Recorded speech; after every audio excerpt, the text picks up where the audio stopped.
Ja, herzlich willkommen, liebe Freunde. Heute wieder ein Dreh aus Beuerberg mit einem Auto, was wir gerade bekommen haben. Ein Isogriffo GL300 aus dem Baujahr 1966. Ich habe mir sagen lassen, das soll das beste Auto überhaupt sein, was jemals produziert wurde. Der ist so toll restauriert, der war ja erst in die USA geliefert worden, der Wagen, und ist dann im Jahr 2008, nachdem er in 4 Händen war, zurückgekommen nach Deutschland. Das ist alles dokumentiert und ist dann hier von erster Adresse 5 Jahre lang voll restauriert und war im Jahr 2013 fertig. Und wir haben ihn jetzt von einer ganz, ganz großen, bedeutenden Sammlung von jemandem, den ich 25 Jahre kenne, der sagt, er steht rum, ich fahre ihn nicht, er hat eine klimatisierte Halle mit, ich glaube, fast 100 Autos. Das ist das Auto und er ist wirklich in einer so tollen Qualität restauriert. Das ist ganz witzig, wir haben ein zweites Auto in genau der gleichen Farbe, auch erste Klasse restauriert. Das sieht genauso aus, hat aber ein paar Details im Unterschied. Sind übrigens von der ersten Serie nur 77 Autos gebaut worden. Das Auto hat eine Chevy-Maschine mit 5,4 Liter Hubraum, leistet ungefähr 306, 307 PS. Er hier hat Speichen, das könnt ihr hier vorne sehen. Speichen mit Zentralverschlüssen, auch in einem Top-Zustand. Der andere bei uns hat Stahl- bzw. Aluminiumfelgen. Ja, hier Isogriffo, das Auto ist gebaut worden 10 Jahre lang. Und zwar von der Firma Iso-Revolta. Das könnt ihr hier oben sehen, Iso-Revolta. Das war eine Automobilmarke. Pizzarini, der hat sich ja 1963 mit seinem Chef Enzo Ferrari verkracht. Hat dann in Livorno eine eigene Firma aufgemacht, hat hier einen Rahmen konzipiert mit kürzerem Fahrgestell. Und daher gab es dann nachher den Isogriffo. Und ja, das ist einer dieser berühmten Autos. Karosserie übrigens von Bertone gemacht worden. Ich hätte euch das Auto heute auch zu gerne gezeigt, aber das Wetter, es ist zwar schön, scheint die Sonne, aber hier sieht das überall nass und feucht und dann noch Salz auf den Straßen, haben wir gesagt, das machen wir nicht. Obwohl so ein Wagen in voller Fahrt zu sehen ist, einfach fantastisch.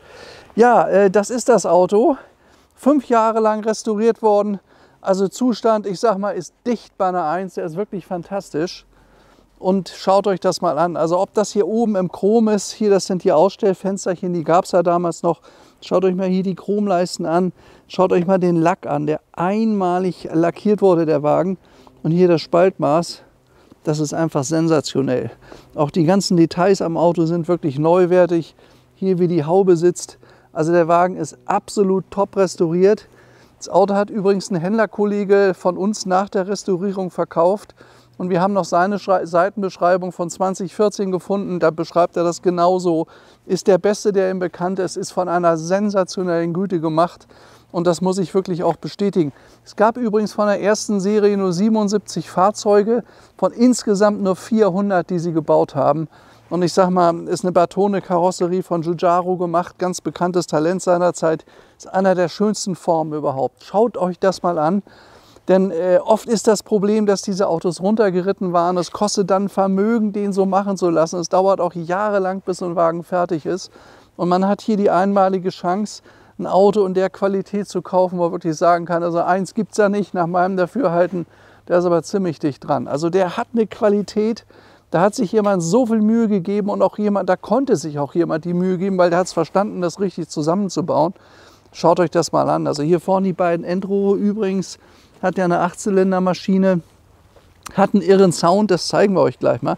Schaut euch mal Chrom hier an, das ist alles in einem super Zustand. Die Rückleuchten, wie der gesamte Heckdeckel hier hinten drauf sitzt, kann man sagen, also besser kann man es nicht machen, nicht? Was ein bisschen schade ist, der Motor ist kaputt gegangen, ist also nicht Matching Numbers, das ist eine neue Maschine, aber natürlich eine baugleiche Maschine. Ja, und qualitativ, also wirklich toll gemacht. Dicke Chromleiste, super gemacht, und wenn man da ins Interieur schaut, kann man auch sehen, besser kann man das nicht restaurieren. Der andere Wagen, den wir haben, der hatte übrigens das Holz hier in matt. Also er hat es in matt, der andere hat es in glänzend. Tacho bis 320, Höchstgeschwindigkeit bei so einem Wagen 240 ungefähr, 240, 250 ist natürlich irre.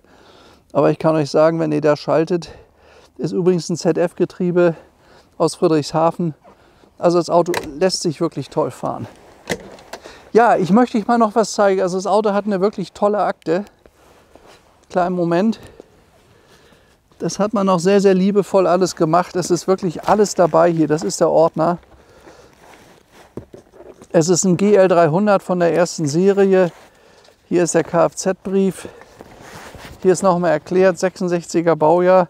Das Auto hat mal $19.500 gekostet. So sah der vorher aus, damals in Amerika. Und dann ist er, wie gesagt, komplett restauriert worden. Chevy-Motor könnt ihr hier sehen. 95 von 512 gemachten insgesamt und ist aus dem Baujahr 1966. Da sind die amerikanischen Papiere sind mit dabei. Hier ist eine Erklärung zu Isogriffo aus dem amerikanischen Prospekt, so dass hier die ganzen TÜV-Dinge, die passiert sind hier. Also Auto ist hier auch immer gepflegt worden.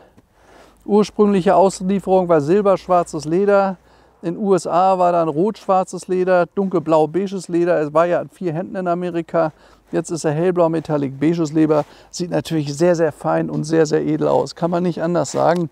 Und es ist alles neuwertig. Also das ist mir eben aufgefallen. Und es ist nicht nur neu, es ist auch noch perfekt verarbeitet. Hier sind die ganzen Eigentümer drin. Dieser Mann, dieser Winston Goodfellow, hat seinerzeit das bedeutendste Buch geschrieben über diesen Wagen, hat den Wagen also besessen und dann Firma USA und dann nachher Deutschland.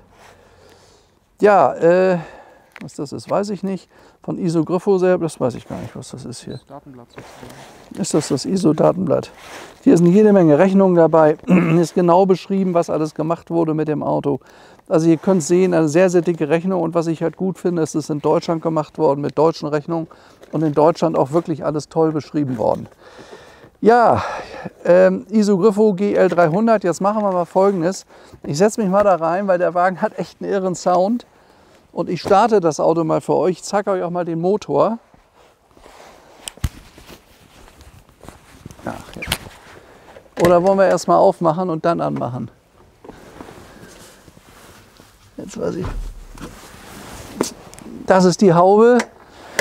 Das ist die absolut irre Maschine. Und wenn ihr da reinguckt, befindet sich wirklich auch alles in einem absolut neuwertigen Zustand. Also ob es hier die Dämmmatte ist in der Haube vorne oder die Maschine, auch wie der gesamte Innenraum gemacht wurde von dem Motor, das ist wirklich einfach toll. Corvette steht hier drauf, ist wie gesagt eine 5,5 Liter Corvette-Maschine. So, jetzt starte ich ihn mal. Jetzt könnt ihr mal den Sound hören von so einem Auto, der wirklich beeindruckend ist.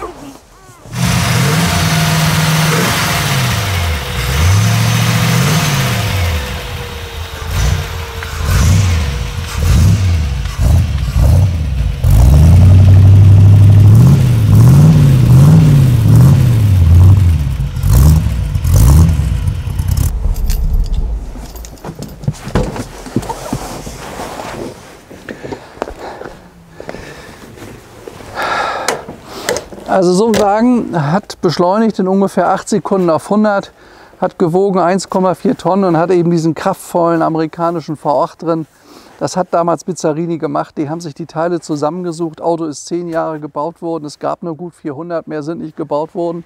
Und wirklich exzellente Autos, so wie er hier, sind eine absolute Seltenheit. Und jetzt haben wir diese Rarität hier in Beuerberg, der eine steht bei uns in Hamburg in unserem neuen Laden. Also ihr seid herzlich eingeladen, tolle Akte dabei, super Technik, alles tipptopp restauriert, das könnt ihr auch in den Flächen sehen. Ja, also ich glaube, es ist sehr, sehr selten, an so einen guten Wagen zu kommen. Haben wir nicht so ohne weiteres jeden Tag. Ich habe auch davon gehört, dass die alle immer weitergegangen sind, hat diese wunderschönen Speichenfelgen. Das unterscheidet ihn von dem anderen Auto, was wir haben.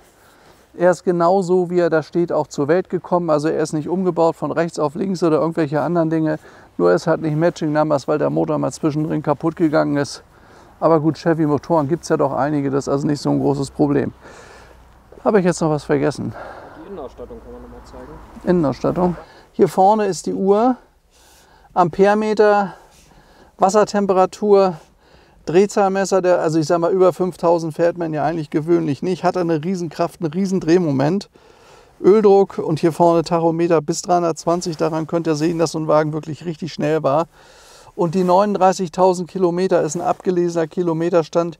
Kann ich euch also nicht ganz genau sagen, wie der sich genau zusammensetzt. Aber ich kann euch sagen, anhand der Qualität der Karosserie und vor allen Dingen auch des Interieurs, hier hat jemand nicht auf Geld geguckt, sondern gesagt, macht das Beste. Und die haben es gemacht. Und das hier in Deutschland, das finde ich, ist ein gutes Zeichen. Es sitzt und passt alles. Schaut euch mal auch die Fußmatten mit den hier in Gummi aus Isogriffo da vorne. Ist ja wie gesagt, also wirklich ein legendäres Auto und er scheint auch eine Klimaanlage zu haben. Das hat nicht jeder. Hier die Schalterchen, Lucci interne Licht, Lucci Instrumente war das Armaturenlicht, Lucci externe war außerhalb, waren also die Beleuchtung vorne. So, Ventilatoren, Posteriore, weiß nicht was das ist, wird auch eine Bedeutung haben und Anti sowieso, Verbia weiß ich auch nicht. Und hier ist die Heizung, hier vorne. Ja, was soll ich noch erzählen? Toller Wagen, also wirklich ein toller Wagen, gibt es jetzt hier bei uns. Solche Autos liegen immer so um die 500 in der Qualität. Es gibt auch sicherlich welche für 350 oder 400, aber die sind dann eben nicht voll restauriert. Und unser Auto ist wirklich komplett restauriert. An dem Wagen ist wirklich alles gemacht worden. Es fehlt hier an nichts. Und das Schöne ist, wir können es mit so einer Rechnung, mit so einer dicken Mappe auch dokumentieren. Ja, dann steige ich jetzt nochmal aus. Ne? Ja gut. Also Paul hat mich eben gerade gebeten, nochmal darauf hinzuweisen, ist halt ein altes Auto, ist ein Oldtimer, auch wenn da wirklich eine sechsstellige Summe rein investiert wurde. Aber natürlich alles altes, originale Teile, die man wieder aufgearbeitet hat. Bei so einem Auto kann immer irgendwas passieren, das kann man nicht verhindern, auch wenn er neu restauriert ist. Restaurierung ist hier ungefähr 8 Jahre her. Aber die Qualität der Restaurierung, auch wenn Altteile verarbeitet wurden, die ist wirklich exzellent. Wir haben hier erstmal nirgends einen Rostansatz gesehen. Der Lackauftrag ist super gemacht, das ist ganz toll lackiert, die Spaltmaße sind erstklassig und der gehört sicherlich mit zu den besten überhaupt gebauten bzw. restaurierten Isogrifo GL 300, die es überhaupt gibt. Also nach meinem Dafürhalten ein Auto, was unseren Qualitätsmaßstäben absolut genügt.